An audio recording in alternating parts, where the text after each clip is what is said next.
Hi hello நண்பர்கள் அனைவருக்கும் வணக்கம். இன்றைக்கி நம்ம வீடியோவில் என்ன பார்க்க போகிறோம் அப்படின்னு பார்த்தீங்கன்னா, நம்ம எப்படி கொத்து பரோட்டா பண்ணுறது வீட்லேயே அப்படின்னு தான் பார்க்க போகிறோம். இதுக்கு ஏற்கனவே செஞ்சு வச்ச பரோட்டாவை எடுத்து பொடி பொடியாக பிச்சு போட்டுறோம். இதில் வந்து ரொம்ப ஃபைனாக பிச்சு போடுங்க. ஏன்னா நம்ம வீட்டில் பண்ணுறதால அது குத்த முடியாது. நம்ம கல்லில் கடாயில் பண்ணுறப்போ அந்தளவு குத்த முடியாதனால ஃபைனாக பிச்சு போட்டுக்குங்க. இதுக்கு பரோட்டா எப்படி செய்கிறது அப்படின்றதுக்கான வீடியோவும் நம்ம சேனல் ஆல்ரெடி போட்டிருக்கோம். அதோடய லிங்க்கை டிஸ்கிரிப்ஷனில் கொடுத்துருக்கேன். தேவைப்பட்டால் செக் பண்ணிங்க. ஸோ முதல்ல வந்து எண்ணெய் ஊற்றிக்கிங்க.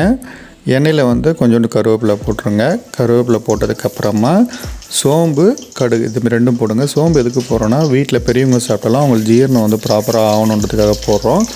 ஒன்ஸு அது லைட்டாக பொரிஞ்சு வந்தது வரைக்கும் வெயிட் பண்ணுங்கள். பொரிஞ்சு வந்ததுமே இமீடியட்டாக வந்து வெங்காயத்தை தேவையான அளவுக்கு வந்து வெங்காயத்தை வந்து ஆட் பண்ணிவிடுங்க. ஏன் அப்படி சொல்கிறேன் அப்படின்னு பார்த்தீங்கன்னா, இல்லைன்னா கடுகும் இல்லை ஜீரகம் இல்லைன்னா நீங்கள் சோம்பு போடுறப்போ அது எண்ணெயில் தீயாமல் இருக்கிறதுக்கு அது ஒன்ஸு பொரிஞ்சதுமே வெங்காயம் ஆட் பண்ணிட்டிங்கன்னா அது தீஞ்சி போகாது. அதே மாதிரி கருவேப்பிலையும் தீயாமல் அந்த பச்சை நேச்சரோடு இருக்கும். பார்க்குறதுக்கும் சாப்பிட்றதுக்கும் வாசனையாக இருக்கும். நல்லா கலரி விட்டாச்சு. கலரி விட்டதுக்கப்புறமா ஒரு பச்சை மிளகா போட்டாச்சு. இந்த பச்சை மிளகாய் ஏன் நான் எண்ணெயில் முன்னாடியே போடல அப்படின்னு பார்த்தீங்கன்னா, இந்த காரம் வந்து காட்டாக இருக்கணுன்றதுக்காக தான். அப்புறம் தனி மிளகாத்தூள் இது பார்த்திங்கன்னா 1 ஸ்பூன் இல்லை 2 ஸ்பூனு நீங்கள் போடுறதுக்கு மாதிரி எடுத்துக்கலாம். நான் இப்போ 4 பரோட்டா பண்ணுறேன். இது கிட்டத்தட்ட ஒரு 3லேருந்து 4 பேருக்கு நல்லா சாப்பிட்லாம். ஸோ தேவையான அளவு உப்பு போட்டுனேன். ஆல்ரெடி பரோட்டாவில் உப்பு இருக்கிறதால பார்த்து உப்பு போட்டுங்க. எவ்வளோ தேவையோ இந்த மசாலா வைக்க தேவையான உப்பு மட்டும் போட்டுங்க. அதுக்கப்புறமா பார்த்திங்கன்னா, நான் 4 பரோட்டாவுக்கு 4 முட்டை உடச்சி ஊற்றிக்கிட்டேன்.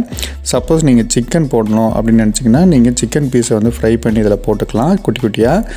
அது பார்த்திங்கன்னா சிக்கன் கொத்துன்னு சொல்லுவாங்க. நான் வந்து இப்போது எக் கொத்து தான் பண்ணுறேன். அதாவது முட்டை கொத்து பரோட்டான்னு சொல்லுவாங்க. அது நான் தான் பண்ண போகிறேன். அதுக்காக நான் முட்டை மட்டும் போட்டுக்கிட்டேன். 4 முட்டை போட்டு நல்லா கலரி விட்டுங்க. அடிப்பிடிக்காத மாதிரி சுரண்டி விட்டு நல்லா கலரிடுங்க. ஒன்ஸு கலர்னதுக்கப்புறம் முக்கியமான ஐட்டம், ஃப்ரெஷ்ஷாக பொடி பண்ண பெப்பர் மிளகுத்தூளையும் வந்து சேர்த்துட்டு கலரி விட்டுட்டு நீங்கள் இந்த ஆக்டிவிட்டி பண்ணுறப்போ தீயை வந்து கம்மியாக்கிடுங்க. ஃப்ளேமை கொஞ்சம் மீடியமாக வச்சுட்டு இல்லை கம்மியாக வச்சுட்டு பண்ணுங்கள். அதுக்கப்புறம் பிச்சு வச்சுருந்த பரோட்டாவை போட்டு நீங்கள் கலரி நல்லா குத்திக்கிடுங்க. இது கொஞ்சம் கட்டிக்கிற மாதிரி இருக்கும். நான் பண்ணுறது வந்து குழம்பு ஊற்றாமல் ட்ரையாக பண்ணுறேன் கொத்து பரோட்டா.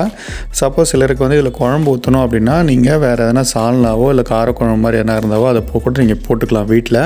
இதை நான் ட்ரையாக பண்ணுறேன். அதனால் வந்து மசாலா கம்மியாக போட்டிருக்கேன். இல்லை தக்காளி போட்டிங்கன்னா அது வேறு மாதிரி ஆகிடும். இல்லைனா கேபேஜ் போடலாம். இல்லைனா நீங்கள் வந்து என்ன சொல்கிறது, குடமிளகாவும் போட்டு நீங்கள் இதில் பண்ணிக்கலாம்.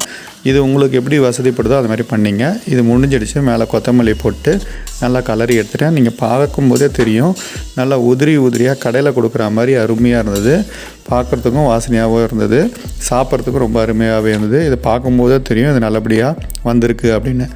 ஓகே ஃப்ரெண்ட்ஸ், இன்றைக்கி இந்த வீடியோவில் வந்த வீடியோ வந்து உங்களுக்கு கண்டிப்பாக வந்து பிடிச்சிருக்கும் அப்படின்னு நான் நம்புகிறேன். இந்த தகவல் உங்களுக்கு பிடிச்சிருந்தாலோ இல்லை இந்த கண்டென்ட் வந்து உங்களுக்கு பிடிச்சிருந்தாலோ இந்த சேனலை சப்ஸ்கிரைப் பண்ணுங்கள். நன்றி.